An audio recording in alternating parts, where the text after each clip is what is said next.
Navštívíme tým videocyklu Historie a provoz železnic, který letos oslavuje 20 let. V legendách se zahalíme do kouře parních lokomotiv řady 475-1. A v úžasných návratech budeme vážit lokomotivy. Jsou místa spojená s železnicí, kam se běžný smrtelník nemá šanci nikdy v životě podívat. Možná poznáváte, toto jsou pohony Závor. A my se v první reportáži tohoto vydání magazínu Pozor vlak vypravíme do Frenštátu pod Radhoštěm, kde je místo, kam se 99,9% lidí nemá šanci nikdy v životě podívat. Takže pozorně sledujte první reportáž.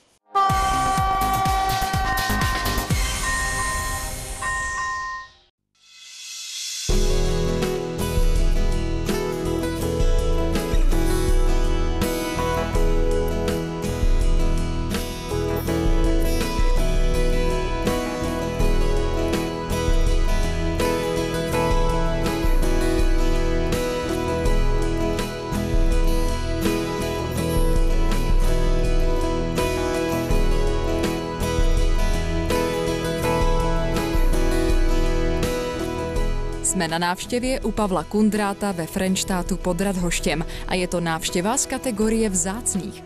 Železniční vrabci nám totiž vyštěbetali, že postavil nádhernou zahradní železnici, která ovšem veřejnosti není běžně přístupná. O to více byla naše zvědavost silnější a dali jsme si za úkol, že se stůj co stůj musíme k Pavlovi s kamerou dostat. A podařilo se.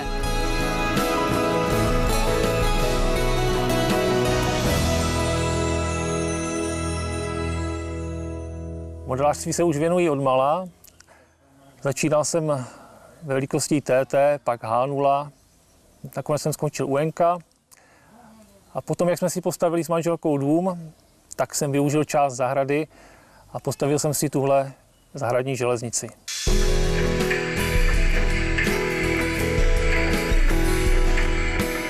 Manželka je velice vstřícná. Začínal jsem jenom malým kouskem a přibíral, až se to rozrostlo do současných rozměrů. Toto kolejiště stavím asi 6 let, je ve velikosti G, má 150 metrů kolejí, 16 výhybek, jsou zde 3 stanice, 3 zastávky, 2 vlečky. Celé kolejiště je ovládáno digitálně, každá lokomotiva má svůj dekodér a přes ovladač jsou vysílány povely.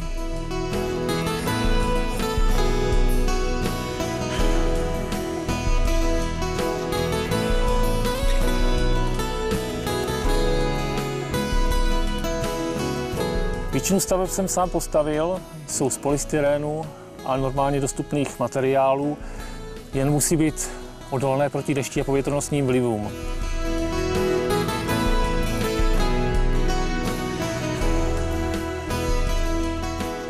Vyloženě reálná předloha tady není, všechno jsem se pouze inspiroval nějakýma stavbama, aby to zapadlo do toho celkového konceptu, který situují do 80. let, aby se zde dali provozovat jak motorové, tak parní lokomotivy.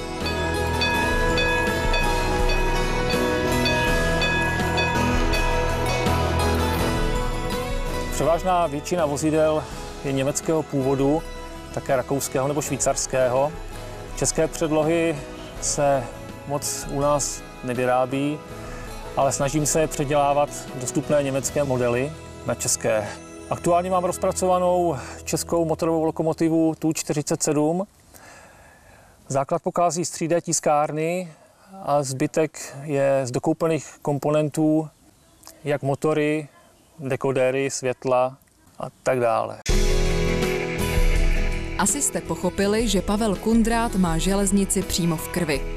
Prošel řadou drážních profesí jako mechanik motorových lokomotiv, traťový dělník, průvodčí, vlakvedoucí a v současnosti je výpravčím. Aby také ne, když jeho děda dělal na železnici, jeho otec také a aby toho nebylo málo, Pavlův syn v červnu nastoupil na železnici jako signalista. Ale zpět k jeho zahradní železnici. Přestože se zdá kompletní, plánu má mnoho.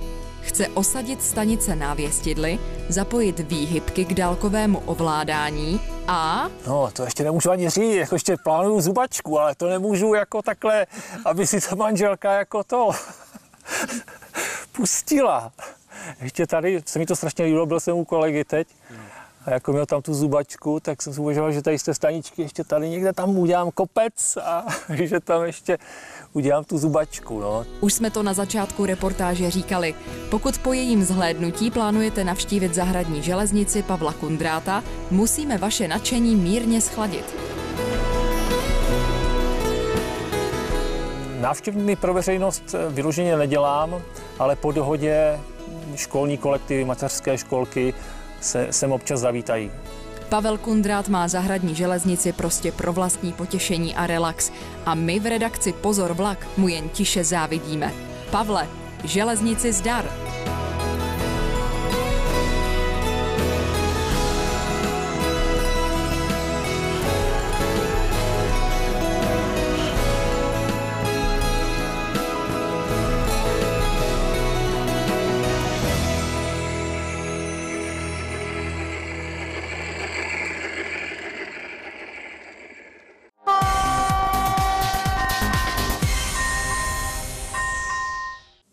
Dáme si rychlý přehled událostí na železnici. 2 mrtví strojvedoucí a 1 cestující a desítky zraněných. To jsou následky čelní srážky 2 vlaků na začátku srpna u obce Milavče na Domažlicku. Podle drážní inspekce strojvedoucí expresu jedoucího z Německa projel návěstidlo zakazující jízdu a srazil se s protijedoucím osobním vlakem. Tragická mimořádná událost opět rozvířila debatu o tom, zda je česká železnice kvalitně zabezpečena.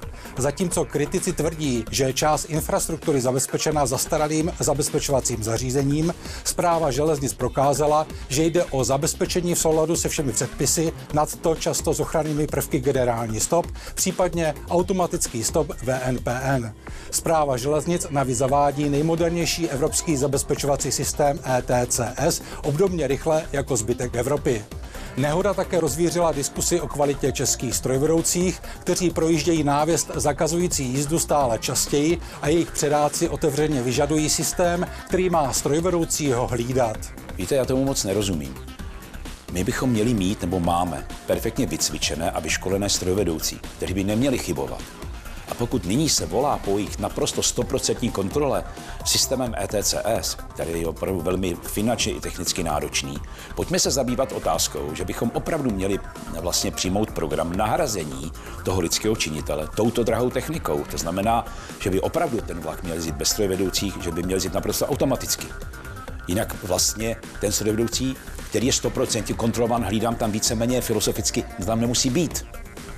Španělské státní dráhy Renfe po měsících jednání oznámili, že kupují 50% českého dopravce Leo Express. Upozornil na to zpravodajský web z dopravy.cz. Renfe vysvětluje transakci snahou o další expanzi do zahraničí. Nákupem Leo Expressu španělské státní dráhy získají licenci na provoz drážní dopravy ve 4 zemích, kromě Česka také na Slovensku, v Polsku a Německu. Renfe se tak může prakticky okamžitě hlásit do soutěží na provozování závazkové dopravy. Poté, co Středočeský kraj oznámil, že chce zastavit nebo podstatně omezit provoz na 12 regionálních tratích, aby ušetřil 52 milionů korun ročně, ministr dopravy Karel Havlíček vyjádřil zásadní nesouhlas. Po Středočeském kraji bude požadovat, aby na tratích, do kterých byla v posledních 4 letech investována miliarda korun, zůstal neomezený provoz. A prostě nepřipustíme to, že do toho dáváme takovéhle zdroje. A poté si prostě nějaká dočasná sestava prostě ve středních Čechách naprosto nekompetentní prostě rozhodne o tom, že to zruší to navždy. Tak se tady zeptejte těch lidí, kteří jsou za mnou, jaký na to mají názor. Ta stanice tady, ta železnice, respektive ta zastávka nebo to nádraží je kompletně nově opravené. To prostě hlava nebere, opravdu nechápu to.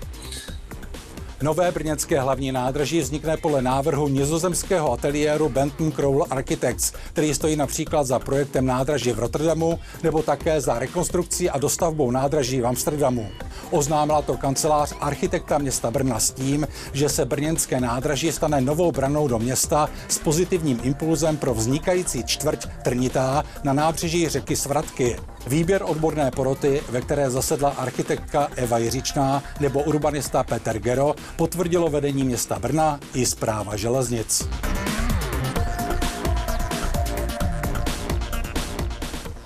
A teď vám prozradíme výherce originálních propisek Pozor vlak s jezdící bardotkou za minulou soutěž.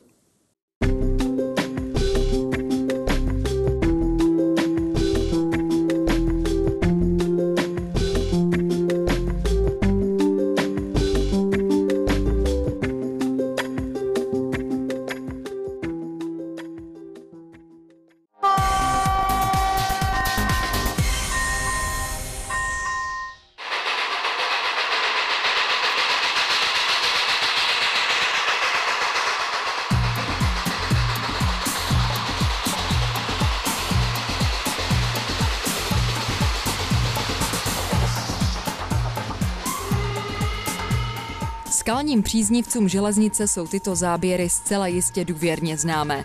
Jde totiž o materiál z videocyklu Historie a provoz železnic, který letos oslavuje neuvěřitelných 20 let své existence.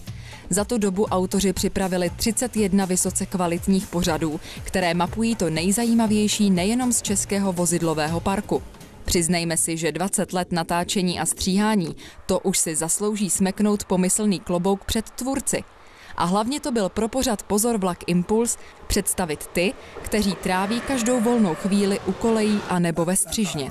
Tady bychom šli. A začneme s komentářem. Tady bychom šli s hudbou trošku níž. Od začátku jsme měli vlastně záměr zachovat dokumentární formou ten obraz provozu, který vlastně končí, který, tak jak ošklivě řeknu, odchází do propadliště dějin, tak aby jsme ho zachytili v té podobě naprosto nefalšované, nenahrané, aby to byl dokument z provozu těch zejména tedy hnacích vozidel, která končí. Mění se v lepším případě v muzejní exponáty, v horším případě odcházejí vůbec. To znamená, filozofie byla začít od těch typů nejstarších. Začínali jsme řady, které dneska už vlastně v běžném provozu nejsou, Karkulky, Hektoři, už i Čmeláci, dneska jsou řídká řada a naopak ty novinky necháváme na zpracování. Vlastně říkám někdy, že si musí tu svoji stopu v historii vytvořit a že přijdou na řadu, to už budou asi dělat naši nástupci, ale to gro je teda běžný provoz, tak aby tam byl i pohled na stanoviště strojvedoucího, dílenské zázemí, aby to byla objektivní sonda do provozu toho konkrétního vozidla, včetně lidí okolo toho. Ty lidi jsou tam důležitý, protože k tomu životu těch strojů patří. Depo kolejových vozidel České Budějovice se nám představuje na trati z Veselí nad Lužnicí do Českých Velenic lokomotivou 749-100 v čele spěšného vlaku. Za videocyklem Historie a provoz železnic nestojí kamerově pouze Milan Bíba, ale také jeho bratr Vladimír, kteří natáčí vše, co jim přijde důležité, už více než 20 let. Všechny záběry archivovali s tím, že je jednou nějak zužitkují, ale sami nevěděli jak. Pak ale přišla náhoda. Byla to opravdu náhoda, kde jsme při nějaký jiný zakázce se sešli s panem inženýrem Bíbou a tam při tom rozhovoru našem vyšlo najevo, že Milan má velké množství záběrů ze železnice. No a tak jsme se dohodli na tom, že ty záběry si nenechá Milan jenom pro svoje potěšení s bráchou Láďou, ale že by bylo dobrý ty záběri prostě sestříhat a udělat nějaký pořad, čímž bychom tomu dali nějaký řád filmařský. Odklepnout smetánu. Když to dáme na začátek, jo, já bych to takhle nechal.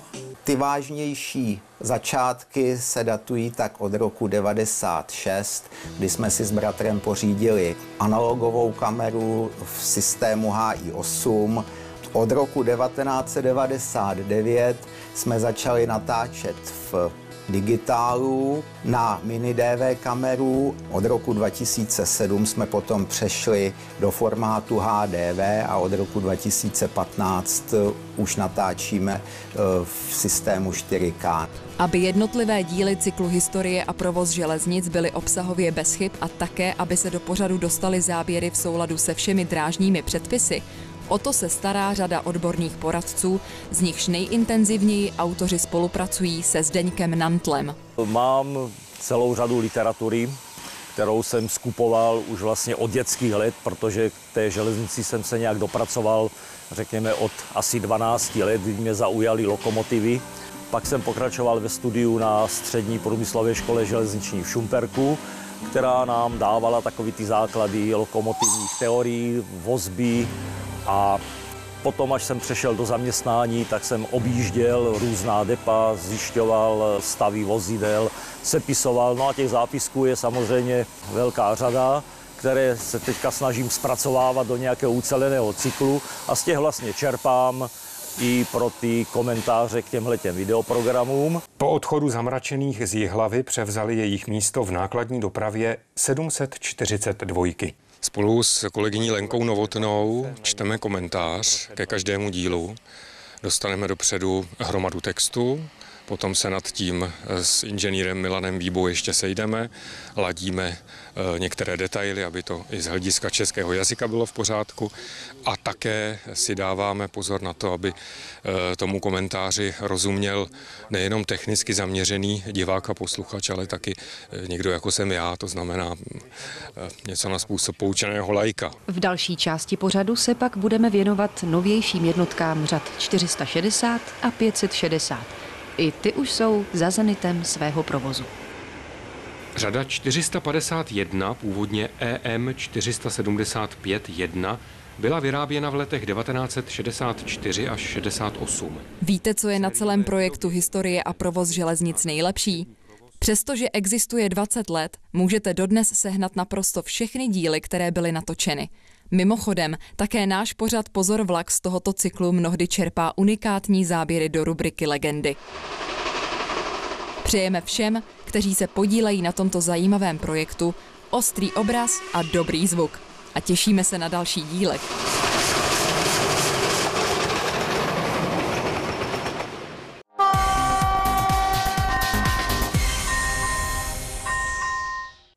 Ahoj všem! Jednou z konstrukčně nejzdařilejších a provozním personálem nejoblíbenějších parních lokomotivních řad v Československu byly bezesporu 75 řady 475-1. Dnes jsme dostali jedinečnou možnost natočit si jednu z nich i v zatopeném stavu.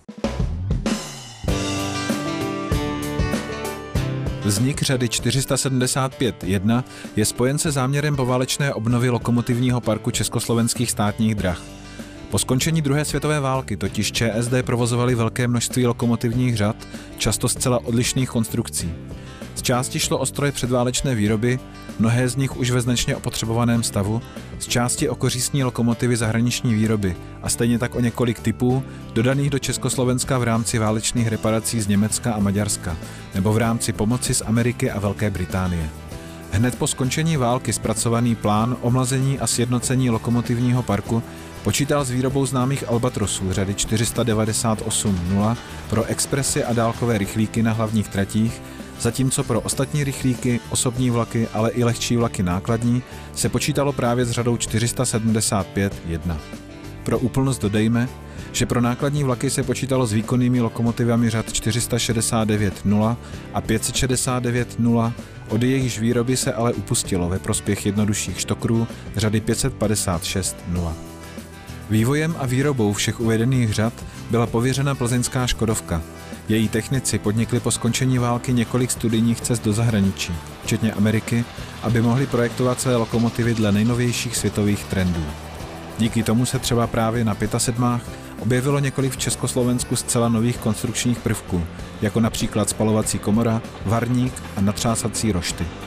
A to vše i přesto, že od zadání výroby řady 475-1 v roce 1946 do předání první vyrobené lokomotivy na konci roku 1947 uplynulo jen něco málo přes rok.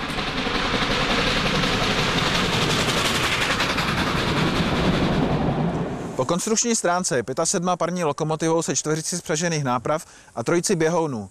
z nichž dva menší přední jsou v samostatném otočném a bočně posuvném podvozku a větší zadní ve zvláštním podvozku z vnější OI. Průměr hnacích a spřažených dvojkolí je 1750 mm, přední běhouny mají průměr 880 mm a větší zadní běhoun 1150 mm. Všechna dvojkolí lokomotivy, včetně zadního běhounu, jsou mezi sebou vzájemně provahadlována kvůli rovnoměrnému rozložení váhy lokomotivy na trať. 5,7 totiž rozhodně není nějaký drobeček. V plně nazbrojeném stavu váží i s tendrem okolo 170 tun a je dlouhá přes 15 metrů. Výkon dvojčitého parního stroje je přibližně 1480 kW, tedy necelých 2000 koní, a nejvyšší rychlost lokomotivy je 100 km za hodinu. Kotel je i stopeništěm dlouhý 12 metrů, jeho nejvyšší pracovní přetlak je 16 barů. Právě řešení kotle a jeho topeniště bylo u řady 475-1 nejvíce pokrokové. Topeniště bylo vybaveno natřásacími rošty Holson, které tvoří dohromady 4 samostatná roštová pole. Dále je mezi dvojicí varných trubek o vnitřním průměru 64 mm zakomponován varník, jehož stěny zvětšují topnou plochu topeniště, protože se ve varníku voda prohřívá mnohem rychleji než v ostatních částech parního kotle. Ohřátá voda ve varníku lépe cirkuluje, čímž výrazně podporuje vývin páry v kotli. Dvojčitý parní stroj pohání lokomotivu pomocí 2 válců s vnitřním průměrem každého z nich 530 mm.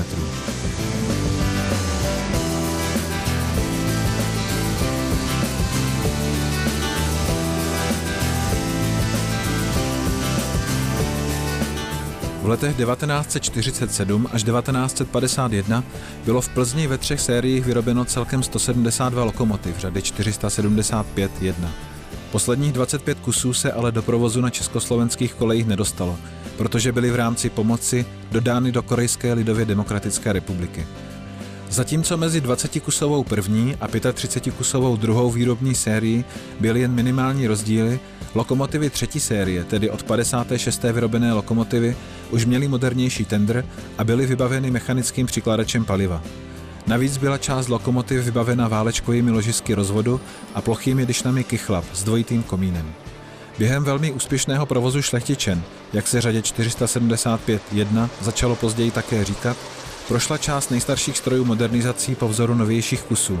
Zejména šlo o dosazení zmíněného automatického přikladače paliva. Lokomotivy se pro svou oblíbenost a spolehlivost udržely v provozu úctyhodných 30 let a vyrazovány byly jako poslední parní lokomotivní řada vůbec. Některé ze strojů byly provozovány ještě počátkem 80. let, přičemž úplně poslední lokomotiva dojezdila v roce 1984.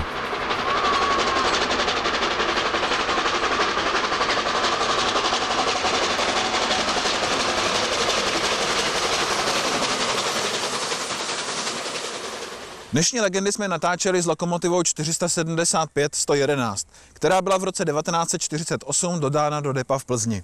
A právě Plzni zůstává lokomotiva věrná až do současnosti, přestože v provozu jezdila také v Chomutově či Lounech. Od roku 1990 je v majetku plzeňského Iron Monument klubu.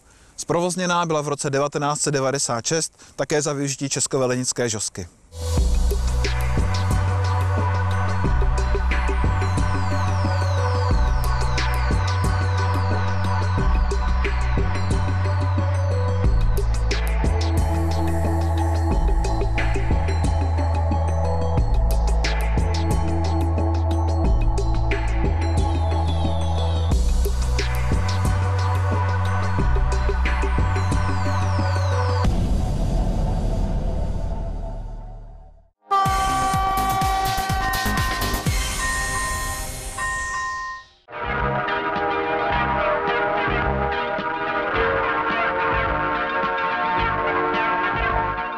Železnice každý den přepravuje tisíce tun nákladu a 10 000 cestujících. Jsou to hodnoty, které se těžko dají vyčíslit. Proto, aby tyto hodnoty byly chráněny a aby železniční doprava byla co nejpřesnější a nejbezpečnější, byl vypracován soubor nařízení a předpisů.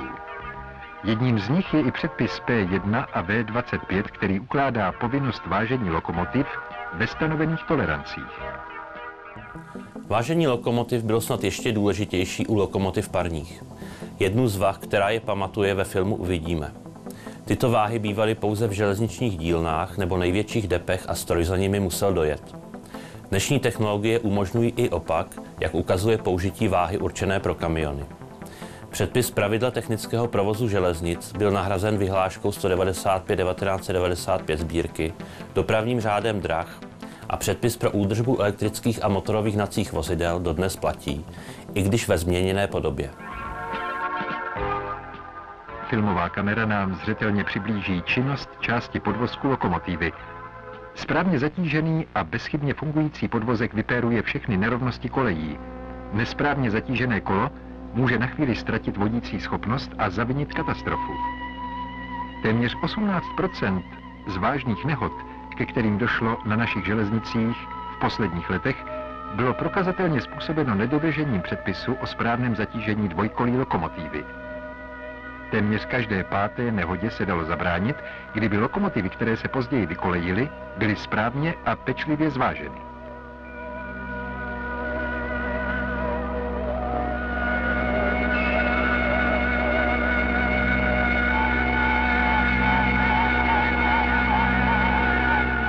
Stabilitu lokomotivy spolu určuje správné rozložení vah na všechna její kola.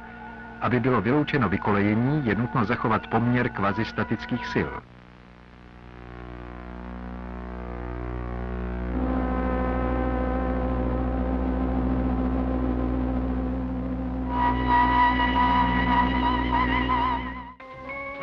Konečně ukážeme si na modelu, co nemůžeme demonstrovat ve skutečnosti. Na malé modelové železnici všechno perfektně klape, vláčky jistě a bezpečně projíždějí po své trati.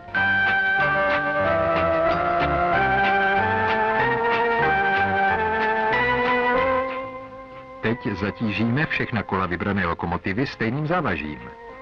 Jízdní vlastnosti zůstaly stejné i při zachování původní rychlosti a lokomotiva bezpečně projede všechny zatáčky.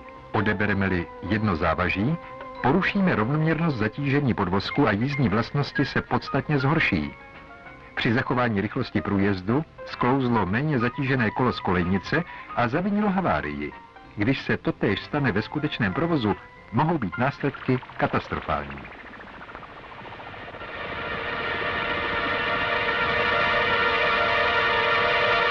Tohle všechno může být způsobeno lajdáckým nebo narychlo a formálně provedeným vážením lokomotivy. Ke všem fázím vážení lokomotivy by měl obsluhující personál přistupovat co nejpečlivěji. Aby byla lokomotiva připravena ke správnému zvážení, je nutno uvolnit celý vahadlový systém. Nejlépe se uvolnění pojezdu dosáhne, přejede-li lokomotiva těsně před vážením umělou překážku. Vážení lokomotiv se provádí na zařízeních ČSD, která používají různých typů vah.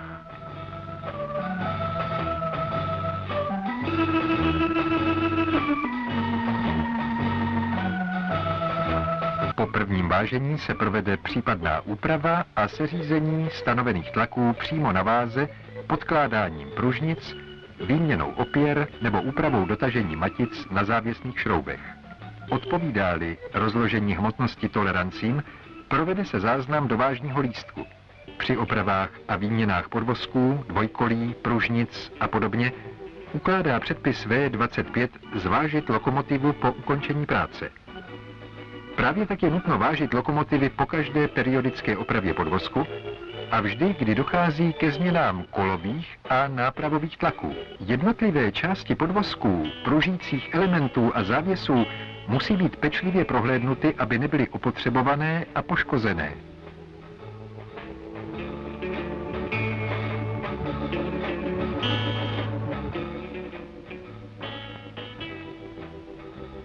Zvláštní pozornost je nutno věnovat pružnicím, které musí být odzkoušeny. Jen bezchybné díly podvozků zaručují spolehlivou funkci a tím i bezpečný provoz. U ČSD je používáno několika konstrukčních typů vah. Tohle je jedna z nejmodernějších. Váha tenzometrická, která pracuje na principu průhybu zatížené koleje. Údaje jsou elektricky přenášeny na digitální ukazatele i do zapisovacího automatu. K výhodám tohoto zařízení patří také to, že všechna kola jsou vážena naráz.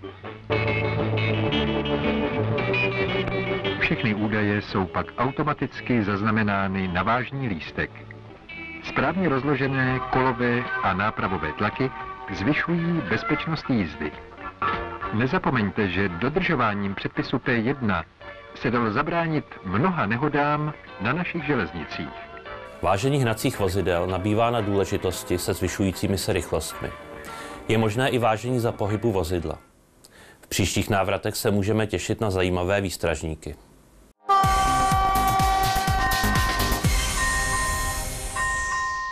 Chcete vidět své fotografie v pořadu Pozor vlak? Pak sledujte naše fotovýzvy na Facebooku.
Je tu závěr a také soutěž. Otázka zní, kolikáté výročí oslavuje projekt Historie a provoz železnic. Pokud víte správnou odpověď, pak ji pište na adresy uvedené na obrazovce, a to do 15. září 2021. A o co hrajeme? Pro 3 z vás jsme připravili originální karty Pozor vlak. Mějte se krásně a železnici zdar. Jo, a to je zadní část výstražníků. Zadní část, jo? Zadní část.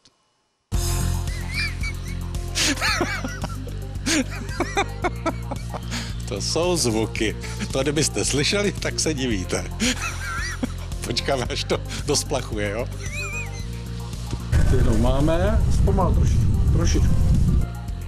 Všechno dvojkolí lokomotiv. Tak se mějte krásně a železnici zdar. Jo, a pro zajímavost, toto je zadek, zadní část. Zadní část, dobře.